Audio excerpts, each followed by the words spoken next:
How's it going? This morning, this message is going to be for females. This also is going to be for males. In today's topic, we're going to talk about relationships and is there somewhat of a design in the Bible pointing to how relationships are supposed to be and what might happen in a typical relationship that we see today. Let's talk about a female slave. Now, I don't want you to take it in a negative way. What we're talking about here is something that everybody needs to be sympathetic about. We're talking about a female who has been bound by negative energy. Females too can be bound. Females could be bound and enslaved by their own negative thoughts. And where do these thoughts originate from? How do they come about? And what does a female or a woman who is bound in the mind have to do with what a relationship even looks like? It does say that, some people say that there's not a roadmap, but I do believe in the Bible there's a roadmap. But I think that the scripture might have been taught in a different light. Well, I want to give my version of what Deuteronomy chapter 21, verses 10 through 14 is talking about. And this is talking about a female who is being bound by negative energy. We're looking at this with a positive heart, not a wounded heart. We don't want to look at this scripture with a wounded heart, because if we view this scripture with a wounded heart, then we're going to see a lot of negative in the scripture, and we won't see the beauty that this scripture has within it. Because it says when meaning time or timing, you. I'm going to say you is the male. When time or timing, you the male go out to war. Right, men? Because we also go out to war, and that is to eat or to battle.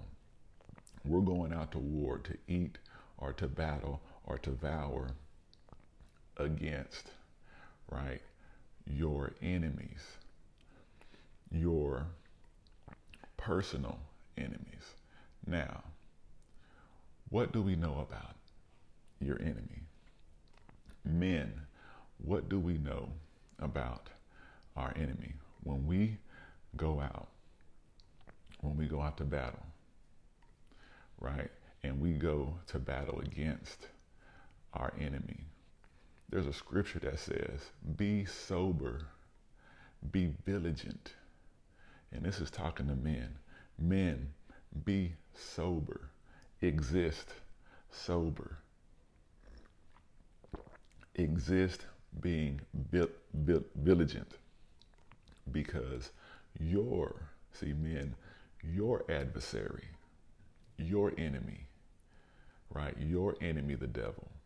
See, every man has an adversary. Really, every human being has an adversary. But for this discussion, we're going to say men. All men have an adversary. And it's the devil because it's something that goes against, or it's a resistance that we have to deal with. So, because your adversary, the devil, walks about within the mind, roaring like a lion, seeking to devour the man, seeking to crush the man. And so this is saying that we already know that the man is going to war and is having the battle. But what happens to this enemy? Because the scripture, there's a second part that says, and the Lord your God, the Lord your God, right, delivers them, however many enemies there is within, right? Remember how many devils that walks around like a roaring lion. Them, right, delivers them roaring lions, them devils, into your power.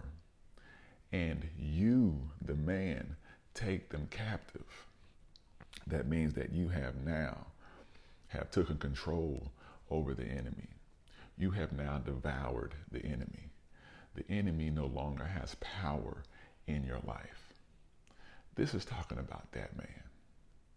You, the man, not the man who has not conquered his enemies, not the man who is bound in his mind, where the lions are roaring and he's in fear because of the lions roaring in his head. We're not talking about a man that is bound and is held captive. We're talking a man who has done this warfare that is in the mind and has did the things that he's supposed to be, and he is sober and he is vigilant and he takes captive of every thought, every adversary, and he takes them captive and not the opposite. So this is the type of man we're talking about. So this is the type of man that women should be seeking. Somebody who has shown over a period of time that they have taken captive their enemy, their devil, because every man has one. That's the reason why we're commanded as men to not let our anger get out of hand, because we have an adversary. In women, I want you to know that every male has an adversary.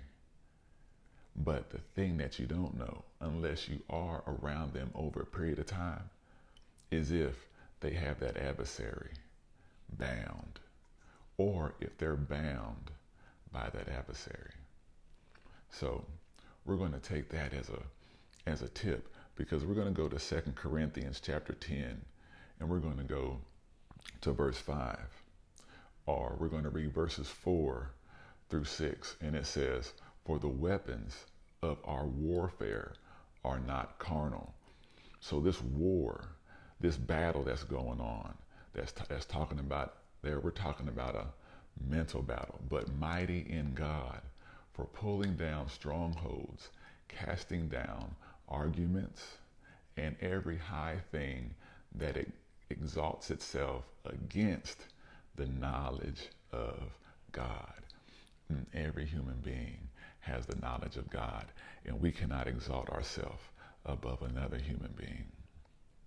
So this is somebody who has done this, somebody who doesn't exalt himself above another female, another male, against the knowledge of God, because we all have the knowledge of God, and we all should be respected, and we all should unite together, and together unitedly as a body. Oh, there's a lot of wisdom in that. Bringing every thought into captivity, every thought into captivity to the obedience of Christ. So we're talking about a man who has taken captive of every devilish thought, every evil thought, and has brought this thought into captivity, and brought this thought to the obedience of Christ, anointed thoughts, not bad thoughts, but anointed thoughts, and being ready to punish all disobedience when your obedience is fulfilled. When we have completely submitted. And this is talking about a man who has taken those thoughts into captivity. But are we taught that? Ladies, are you taught that? Is that what we experience out here in the world? Sorry. Is that what we are experiencing out here in this world today? No, because women are not knowing if these men that they're meeting are, who has who captive in the mind, because there's no period of time being waited. And that's why women, you have to be cautious, because you don't know. You are the most valuable piece on the chessboard. What I mean by that is you're the only piece. If there was a value on the board, you have the highest value. The king has zero value. The woman is the most valuable piece on the chessboard. So what I'm saying is that that's why it's important to know if the person that you are talking to is held captive by his evil thoughts, or if he has his evil thoughts captive. Let's go back to Deuteronomy and let's go to verse 11. And it says, and you see or inspect among the captives. So that means the man who has already been in a situation where he was captive, but he has now taken his captives, his enemy, the devil, captive. So he already knows what the other side is like. He has a certain compassion in his heart of what it feels like to be held captive.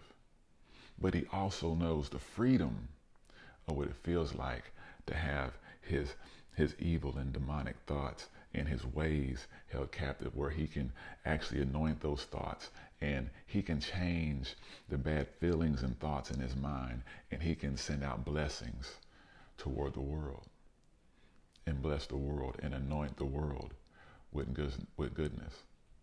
And you see among the captives a person who is enslaved or dominated. A woman. See, when you see a woman, right? A woman who is enslaved or is dominated by her thoughts. A woman being held captive by her enemies. A beautiful woman. But what does beautiful mean? Beautiful in this scripture just means fair, right? Fair meaning just in shape and appearance. A beautiful female. A just female in shape and appearance. Yes, a just female can be held bound and can be held captive. That's what the man sees. I think that's what the man sees and the woman are supposed to see. He can see himself, right? The justness that he sees in himself, but he can also see your boundness, which also he can relate to when he was bound, and he has compassion. I think that's what this scripture is talking about. It's about having compassion for the woman who is enslaved or is dominated by her negative energy, and that there's a man who has bound that negative energy within inside of himself and knows what it feels like to have that type of control, and wants the female, the beautiful female, the just female, to experience the same. He has a desire for her to experience the same. And so we can see, and after we can see what the woman is like, she's captive, she's beautiful, and there's something about her. And it says, and desire her, right? You want to be attached to her. You want to become her Levite. A Levite is it means to be joined to be attached to be united with. You want to become her Levite. You want to show her understanding, because now you have already conquered what you conquered, and now you want to share that understanding with this woman who you see that is held bound. That means that she used to serve the Lord, her God, her inner her. But something happened to where she stopped and she started serving something else. She started serving and responding to the negative energy that is in her mind, that was created by the atmosphere or her environment that she was in. So now You desire, the man desires to want to be attached to her, to become husband and wife, and would take or capture her for his wife. That's what this is about. The desire of the man wanting to, what draws the man to the woman in the first place? What is the one thing that men lose focus of? It's the female. You know she's wounded. I believe that any female who is single out there has been wounded by another man, some way, somehow. I just believe that deep down. And so if any man is to find a woman, you have to think in your mind that she might already be enslaved and bound by her negative energy. But only a man who has conquered his negative energy would even probably see that. But again, we're not taught that, I don't think, in this scripture. And so here we are. We want a man who wants to be united. We're not even taught to be together long enough to know. We just go right into action. That man hasn't been with that woman long enough to understand if he wants to be united with her, to be her Levite, to show her some kind of understanding.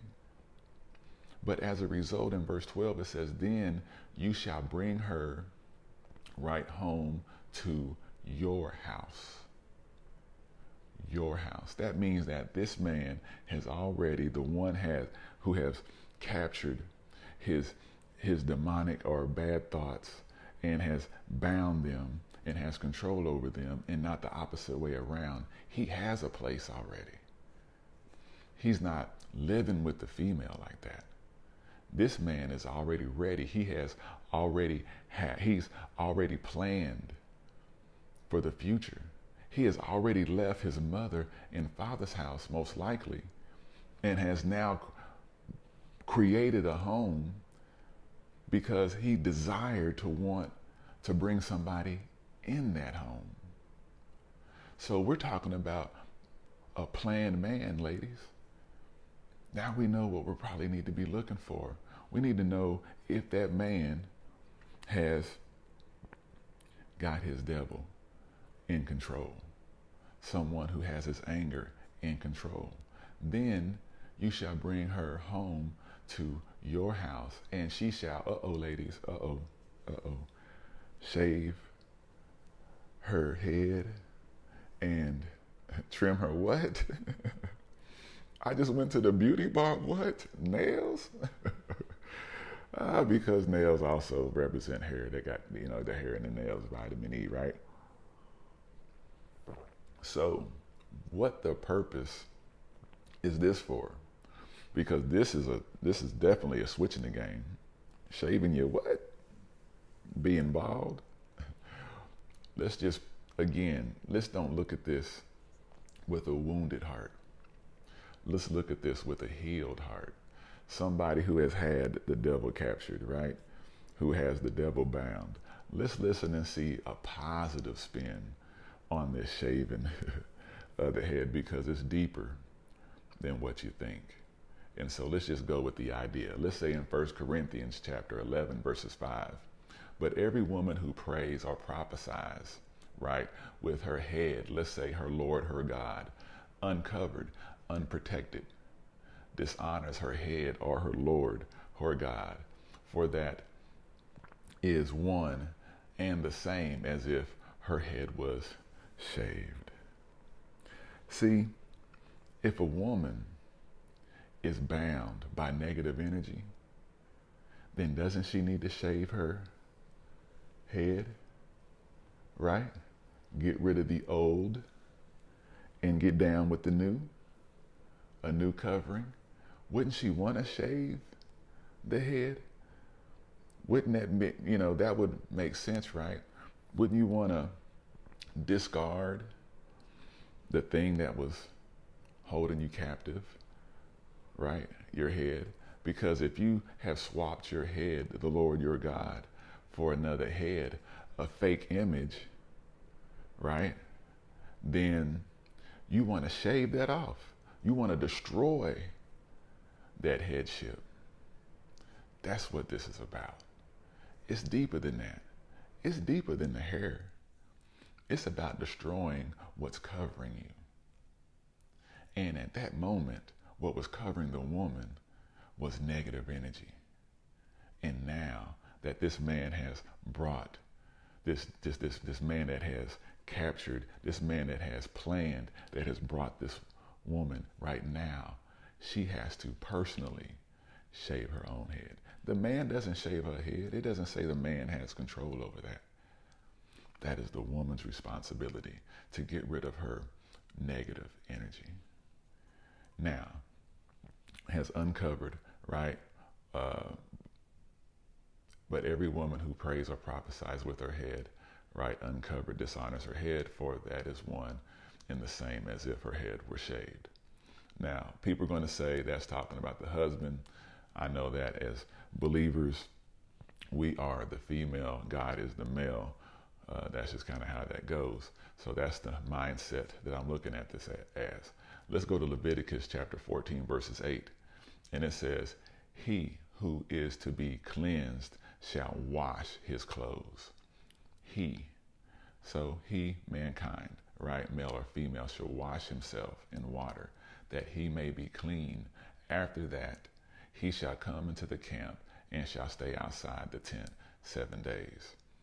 Now, shave off all his hair and wash himself.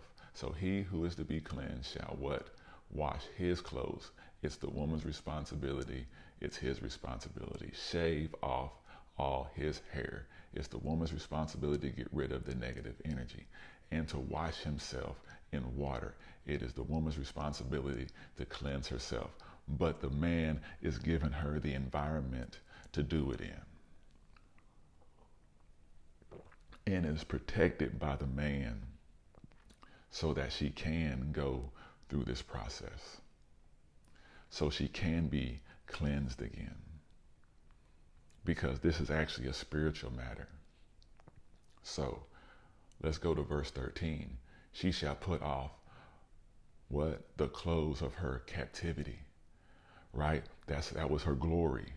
Captivity was her glory. She had to remove that. In this environment, in this safe environment that this man is allowing this to take place. This is a time, this is a process. This is something that must happen so that the relationship can be something greater than just a moment. That life, when it comes into this world, can come into a family with passion, with love. People who have already held their negative energy captive and can teach the child to do the same. Shall put off the clothes of her captivity. Remain, right?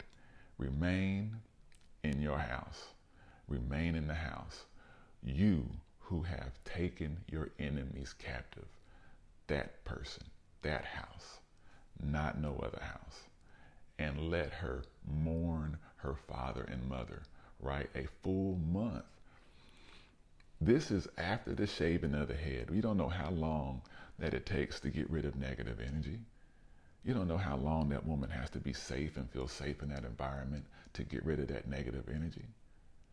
And then after that, she has to mourn because she probably learned it in her parents' house. And now you got to get rid of that headship.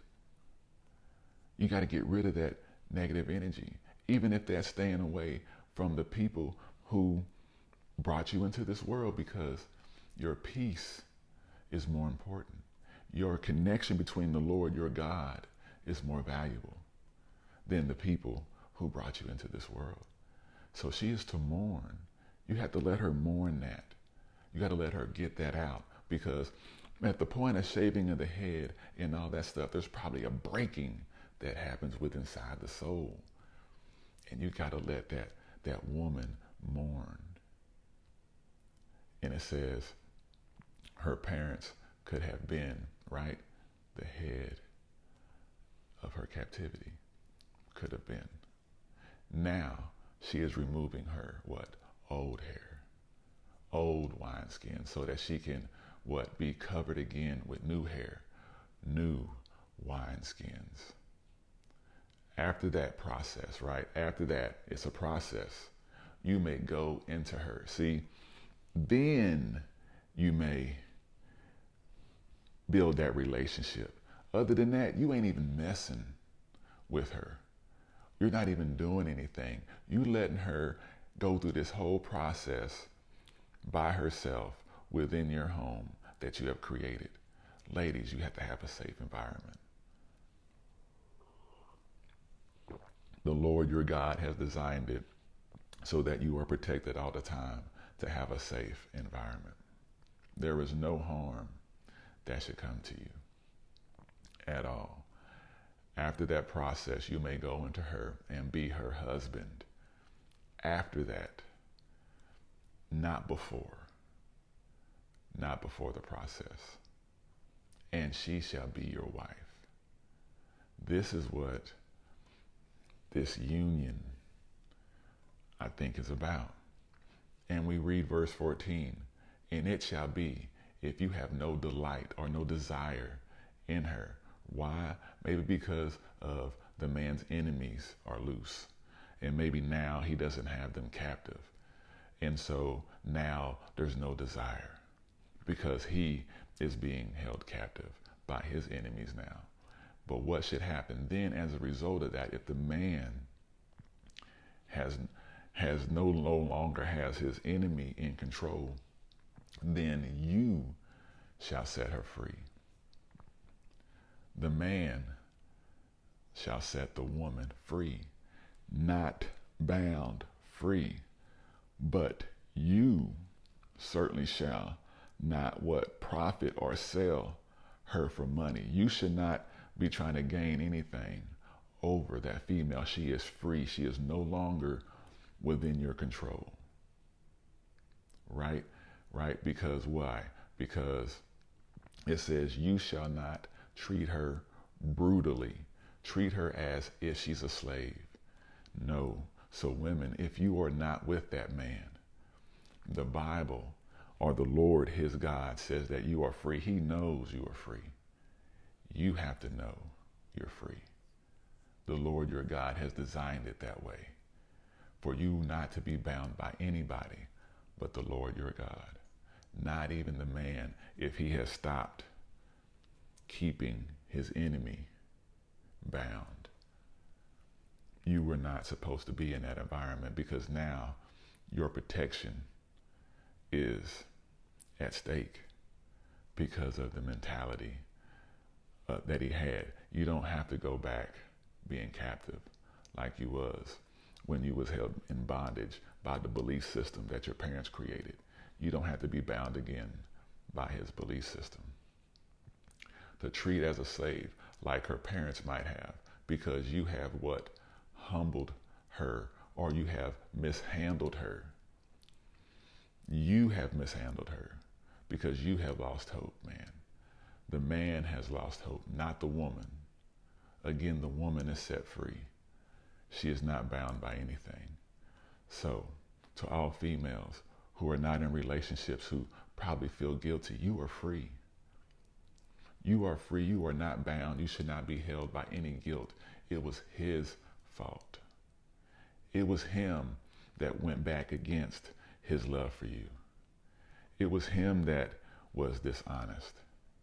It was the man that created the atmosphere that didn't make you feel protected.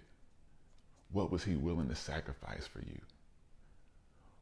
This man here seemed like he sacrificed a lot because he has a beautiful woman, shapely in design, in his house without touching her until after this whole process has taken place. That is respect. This man respected the female enough to go through the grieving and go through the things needed for her to be clean. Ladies, you deserve better. But until you know that you deserve better, and what better looks like, better is a man who has his enemy captive, who is not ruled by the devil within him, that his adversary is under control. You deserve to be in a household as such, and nothing less.